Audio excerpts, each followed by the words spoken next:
বাচ্চা প্রেমেচিওর হলো, সে এনআইসিইউ তে গেল। আপনি you manage to save the baby.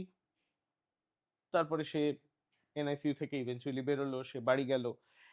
এবার এই ধরনের বাচ্চা যে সিভিয়ারলি প্রিমেচিওর, আগামী ৩ বছরে কি তার আরো ডেভেলপমেন্টাল ইস্যুস হতে পারে? মানে যারা নতুন মা-বাবা হতে চলেছেন, তারা কি এক্সপেক্ট করতে পারেন? কোনো ওয়ার্নিং সাইনস কি তাদের খেয়াল রাখা উচিত?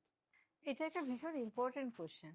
কারণটা হচ্ছে যে এনআইসিইউ যখন আমরা করি বা আমরা যখন এক্সপেক্ট করছি এটা 28 উইক আর 27 উইকে জন্মাবে, হুম, তখন আমার কাছে উদ্দেশ্যই থাকে যে আমি একটা ইনট্যাক্ট সার্ভাইভাল দেব।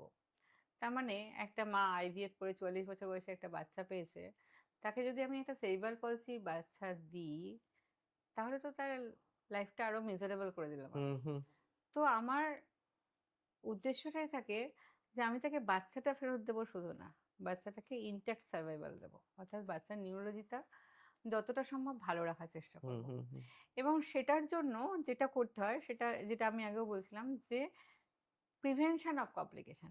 যেই একটা কমপ্লিকেশন হলো, একটা ইনফেকশন হলো, that goes to vicious cycle. একটা সিস্টেম থেকে আরেকটা সিস্টেম, আরেকটা সিস্টেম, আরেকটা সিস্টেম, সব একসাথে ধরে গেল। হুম, হুম।